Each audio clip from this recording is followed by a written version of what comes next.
Pessoal da igreja, com a graça e a paz do nosso Senhor Jesus Cristo, amém, irmãos? Bom dia, que bênção estarmos reunidos no nome do nosso Deus.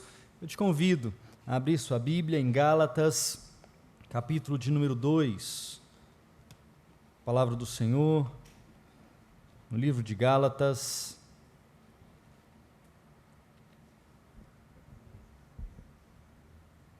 capítulo de número 2.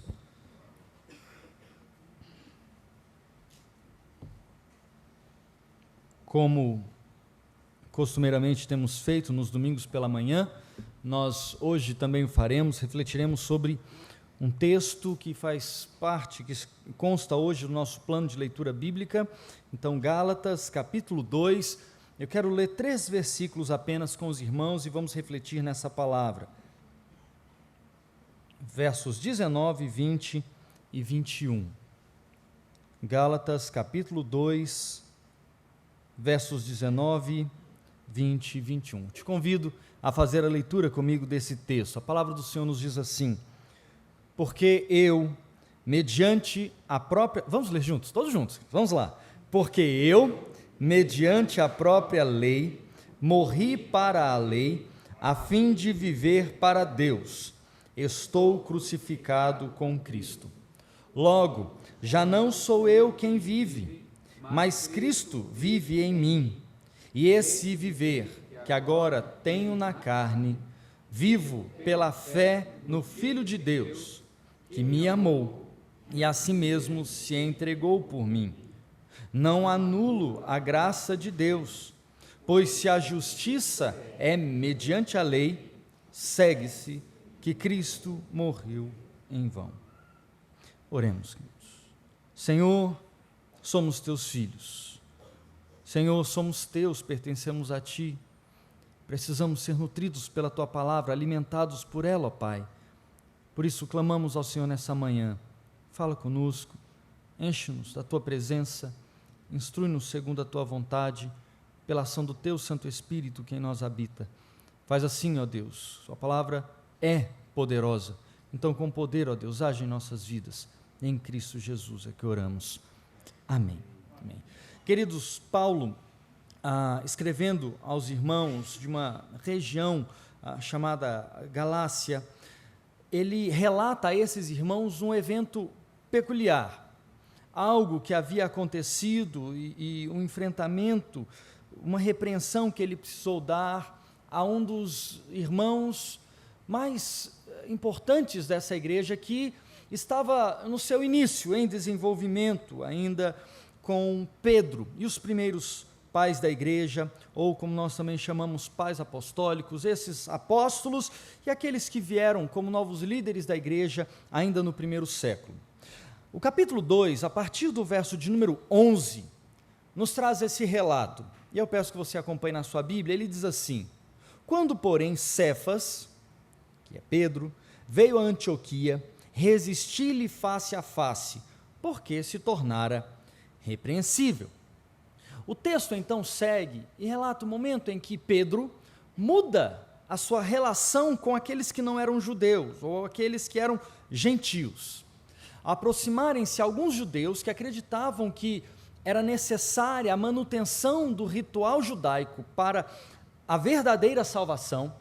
Pedro então se afasta desses gentios, os não-judeus, e Paulo, vendo aquela situação, diz: ora, há um erro. Cefas, ou Pedro, se tornou repreensível, era necessário repreendê-lo. E ele então faz a sua repreensão a Pedro com um belo arrazoado teológico, falando sobre a lei de Deus, as obras da lei e a função da lei. Claro, sem perder de vistas aquilo que era o primordial, a salvação em Cristo Jesus.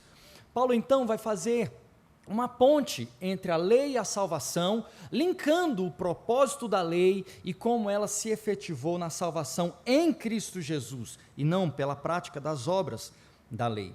É por isso que lá no verso de número 13, capítulo 2, verso de número 13, Paulo narra assim: e também os demais judeus dissimularam com ele, com Pedro, Cefas, a ponto de o próprio Barnabé ter se deixado levar pela dissimulação deles. Quando, porém, verso 14, vi que não procediam corretamente, segundo a verdade do Evangelho, disse a Cefas na presença de todos. Ele começa então o seu arrazoado e diz: se, sendo tu judeu, vives como gentio e não como judeu, por que obrigas os gentios a viverem como judeus? E ele segue: nós judeus, por natureza, e não pecadores dentre os gentios, sabendo contudo que o homem não é justificado por obras da lei, e sim mediante a fé em Cristo Jesus, também temos crido em Cristo Jesus. Ele está dizendo, nós mesmos, mesmo nós, judeus, também temos crido em Cristo Jesus, para que fôssemos justificados pela fé em Cristo, e não por obras da lei, pois por obras da lei ninguém será justificado. Olhe para o pastor aqui, queridos, lembrando que, uma explicação, há uma confusão no nosso tempo. Geralmente, quando a gente diz obras, a pessoa pensa somente em boas ações, pensa somente em pegar uma cesta básica e distribuir a alguém que necessita, pegar roupas que não utilizamos mais e fazer caridade. O texto não está falando apenas disso, está falando de obras da lei ou da prática da lei. Pegar os mandamentos, que é muito mais do que apenas 10, pegar a lista de mandamentos de Deus e tentar, pelo cumprimento de cada um desses mandamentos, alcançar a Deus. O meu esforço pessoal, pelo cumprimento de cada uma dessas leis, dessas determinações, desses mandamentos divinos, serei aceito por Deus. É disso que Paulo está tratando. Ele segue então no verso de número 17. Mas, eu acho que nós estávamos no 16, não é isso? 16. Sabendo, contudo, que o homem não é justificado por obras da lei, e sim mediante a fé em Cristo Jesus, também nós, judeus, temos crido em Cristo Jesus para que fôssemos justificados pela fé em Cristo e não por obras da lei. Segue. Pois por obras da lei ninguém será justificado. 17. Mas, se procurando ser justificados em Cristo, fomos nós mesmos também achados pecadores, dar-se-á o caso de ser Cristo ministro do pecado? Certo que não, porque se torno a edificar aquilo que destruí, a mim mesmo me constituo transgressor. E então segue o verso 19, 20 e 21, que foi o que nós lemos juntos. Porque eu, mediante a própria lei, morri para a lei, a fim de viver para Deus. Ponto. Estou crucificado com Cristo. O fato que Paulo vivenciou gerou uma grande inquietação em seu coração, porque ele viu Cefas, um líder da igreja, admirado por muitos irmãos, e que tinha seu grupo de discipulado, aqueles que estavam mais próximos dele, agir erroneamente em relação à graça de Cristo Jesus e à prática das obras da lei. E então, Paulo fez-se necessário sua ação. Paulo passa a falar com os irmãos e também com Pedro, porque era necessário ter uma verdadeira compreensão de que, mediante a lei, ou por meio da lei, Paulo, Pedro, mesmo os judaizantes e todos nós aqui presentes, morremos. Se estamos em Cristo Jesus, morremos para a lei, com um propósito maior, a fim de viver para Deus. Poderíamos trocar a palavra morrer, porque ele usa a palavra morte para mostrar que cessou de fato, pela destruição de um muro, porque foi esse o exemplo do verso 18, porque se torna edificar aquilo que destruí, como um muro que foi destruído, uma parede que foi derribada. Se eu volto a construir tijolo sobre tijolo, então eu me constituo transgressor, eu estou em pecado, eu estou errando, porque aquilo que foi destruído pela graça, pela ação de Cristo Jesus, não deve voltar a ser reedificado, a ser levantado. Não, nós estamos crucificados com Cristo. Cristo foi crucificado em nosso lugar. Veja o que o próprio apóstolo Paulo diz em Romanos, no capítulo 4, verso de número 25. Abramos juntos esse texto, queridos, apenas algumas folhas atrás. Romanos capítulo 4, verso de número 25. Leiamos juntos assim.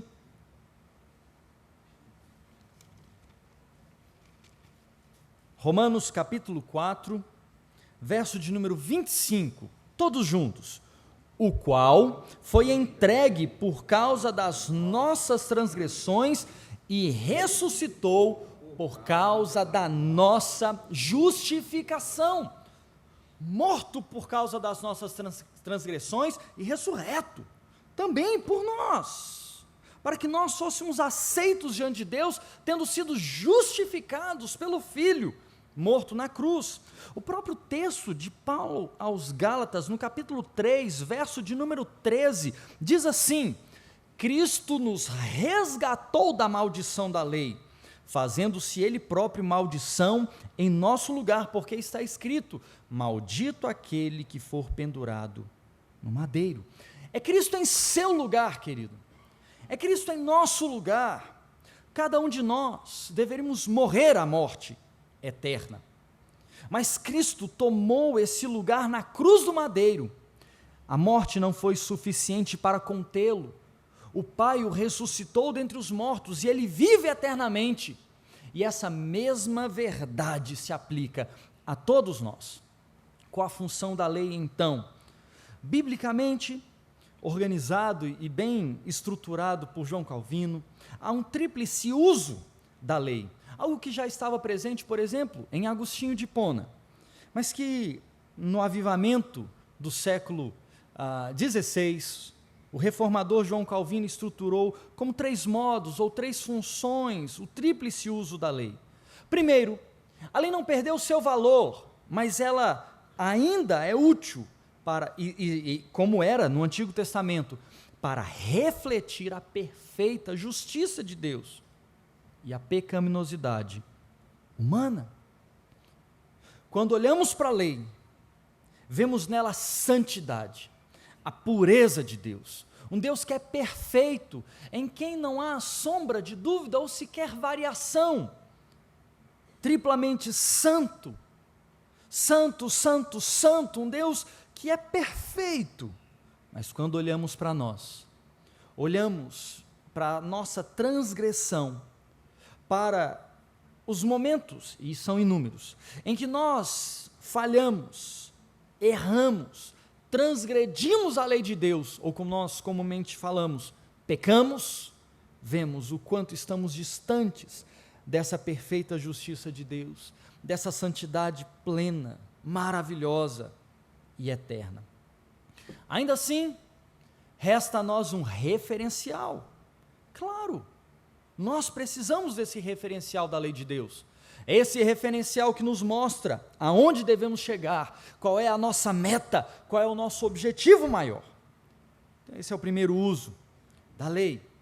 Mas em terceiro lugar, a terceira função, o terceiro uso da lei, ou o segundo uso, o segundo modo, ou a segunda função da lei é refrear o mal. Deus institui uma lei ao seu povo para beneficiar os bons, proteger os justos e punir os injustos, aqueles que não seguem a lei. Portanto, ela tem também um uso civil, um caráter civil, um referencial divino para as relações humanas. Agora sim, em terceiro lugar, a lei, em seu terceiro uso, função ou modo, deve guiar os convertidos. Deve guiar aqueles que foram regenerados, para que, diante da lei de Deus, tendo ela como meta maior, como alvo a ser alcançado, possam praticar as boas obras. Segundo Paulo escrevendo aos Efésios, capítulo 2, verso 10, que Deus, de antemão, já preparou para que andássemos nelas. Portanto, a lei de Deus, ela ainda tem função importantíssima para nós hoje. Ela não foi anulada de forma alguma. Ela continua a refletir o caráter santo do nosso Deus e a sua perfeita justiça.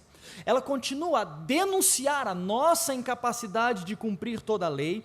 Ela continua a orientar os homens para o seu uso civil, a fim de que os homens tenham um norte, tenham um rumo, protegendo os justos, os bons, daqueles que são maus e desobedientes à lei de Deus, mas também ela serve para nos guiar, nós que estamos em Cristo Jesus, para que andemos segundo a vontade desse Deus.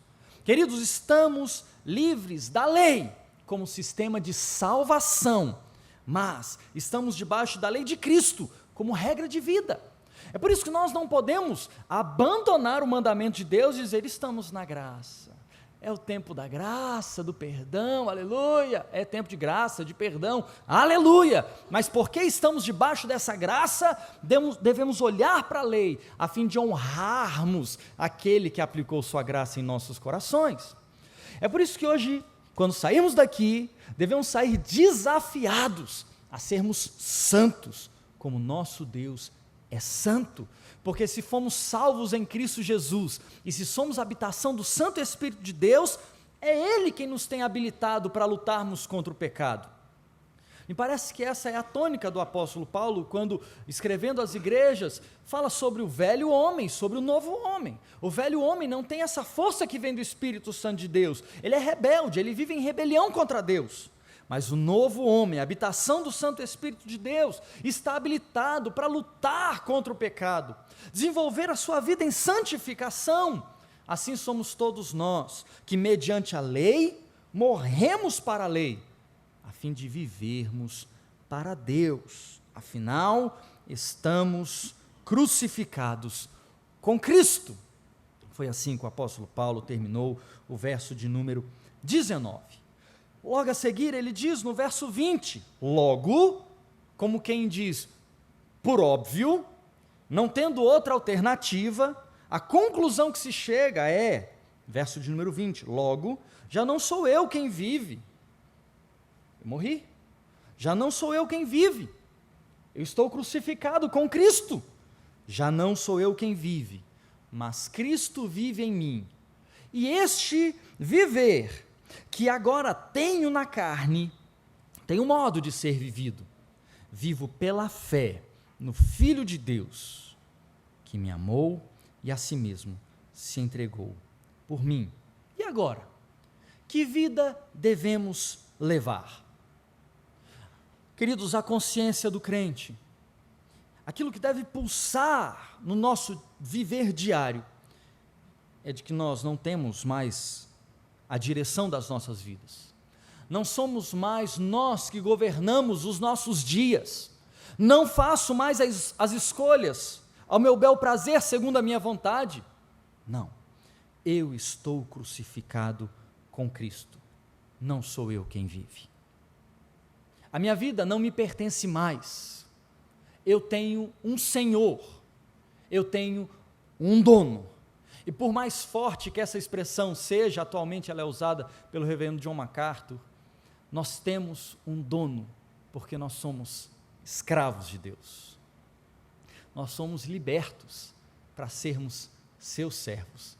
Por mais que pareça contraditória essa expressão, a pretensa liberdade que tínhamos eram verdadeiros grilhões da morte e do pecado, mas sendo servos de Cristo, estando crucificados com Ele, sendo dele por inteiro, seus verdadeiros serviçais, e mais uma vez com a força da expressão, seus escravos, nós fomos verdadeiramente libertos, libertos de nós mesmos, libertos do pecado, libertos da morte eterna, libertos do inferno. Não sou eu quem vive, não, a vida não é mais minha, ela não me pertence mais, não vivo mais para os meus prazeres, para as minhas vontades, para o meu querer, não, é Cristo quem vive em mim, sou a habitação de Cristo, eu estou conectado com Ele. Há portanto aqui, queridos, um mistério tremendo, há uma união viva e espiritual com Cristo. Cristo não nos salvou apenas para que Ele recebesse glória de salvação e nós fôssemos apartados de sua santidade, não, apartados não, mas unidos. Cristo é digno de glória e louvor, Ele se entregou, o Pai ressuscitou a Jesus, mas Ele nos chama a sua presença. A glória nunca será nossa, a glória é sempre dele, mas nós vivemos diante da sua glória. O adoramos diante da sua beleza e da sua majestade. Agora sim, em Cristo Jesus, contemplamos a glória do Pai. Antes éramos incapazes disso. Não tínhamos como viveríamos assim, queridos, se na presença de Deus, aqueles que não têm mãos limpas e coração puro não podem habitar. Como iríamos contemplar a glória de Deus? Veríamos a sua majestade e glória e fugiríamos com medo. Lembra? Você lembra de Adão e Eva? Deus os criou nus estavam e vivendo felizes no paraíso. Pecaram. A primeira coisa que Adão fez foi cozer para si, para sua esposa, coisas que pudessem tampar suas vergonhas. E então Deus, como costumeiramente fazia na viração do dia, se apresenta e diz: Adão, Adão. Pediria ao reverendo Adail que falasse nesse momento, né? Mas o microfone está distante, então tentarei imitar. Adão. E Adão não responde. Adão não diz nada. Deus, isso não está no texto bíblico, tá, queridos? Mas Deus vai como entre arbustos, puxa um para cá, puxa. Uai, Adão, Senhor, nos escondemos, estávamos com vergonha. Foi engraçado, ontem você não estava com vergonha, Adão? O que mudou hoje? Será que Deus não sabia? Olha como Deus nos confronta com os nossos pecados. Será que Deus não sabe que nós hoje amanhecemos e pecamos? Que nós ontem cometemos pecados e transgredimos sua lei? Ainda assim Deus hoje pela manhã nos chama como seu povo, lemos na liturgia e fazemos uma oração de confissão, e Deus nos chama a atenção e diz: meu filho, confesse o seu pecado. Deus chega para Adão e diz: uai, Adão, o que mudou? Senhor, descobrimos. E quem foi que mostrou o espelho para você, Adão?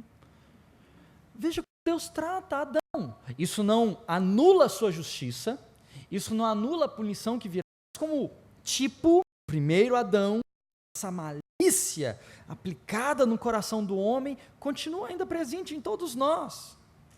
A graça aplicada em nossas vidas é que o próprio Deus criou meio de salvação, de se encontrar conosco, e em Cristo Jesus, e é por isso que o autor aos Hebreus precisa frisar isso, precisa destacar isso, precisa dar grande relevância a isso. Os nossos pais na fé do passado morreram na fé, eles creram em Jesus antes de enxergarem a Jesus. Por que nós somos privilegiados? Nós, por intermédio do seu Santo Espírito, Ele está em nós, temos comunhão mística, profunda, tremenda com Ele. Cristo habita, mora, Ele vive em mim. O pecado de Adão fez com que toda a humanidade estivesse imaculada pelo erro, e assim vivemos nós ainda hoje, pecando, lutando contra o pecado. Mas a convicção que devemos ter, aquilo que deve nortear a nossa vida, aquilo que deve pulsar em nossos corações, em nossas mentes, é de que, se agora não vivemos mais para nós mesmos, estamos crucificados com Cristo, estamos nele, a vida que eu levo é a vida de Cristo que está em mim. Por isso, Paulo não tem outra conclusão a não ser dizer: eu vivo pela fé no Filho de Deus, porque o que ele fez ninguém faria, me amou e a si mesmo se deu, se doou, se entregou por mim. Ninguém faria. Que amor é esse? Quão grande amor do Pai. Nós geralmente entoamos uma canção que assim diz em nosso hinário, o hino de número 334. Em cegueira eu andei e perdido vaguei, longe, longe do meu Salvador, mas da glória desceu, o seu sangue verteu e salvou esse pobre pecador. Eu já ouvia falar dessa graça sem par, que do céu trouxe Cristo Jesus, mas eu surdo me fiz, converter-me não quis ao Senhor, que por mim morreu na cruz. Mas um dia senti meu pecado e vi sobre mim o castigo da lei. apressado fugi, em Jesus me escondi, e abrigo seguro nele achei. Que ditoso então foi o meu coração conhecer o excelso amor que levou meu Jesus a sofrer lá na cruz e salvar este pobre pecador. Foi na cruz, um dia eu vi meu pecado castigado em Jesus.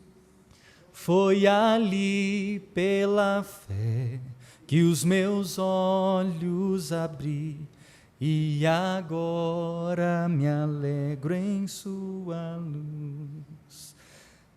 No verso 21, Paulo diz assim: não anulo a graça de Deus, pois se a justiça é mediante a lei, segue-se, concluiria-se que Cristo, ou morreu Cristo, em vão.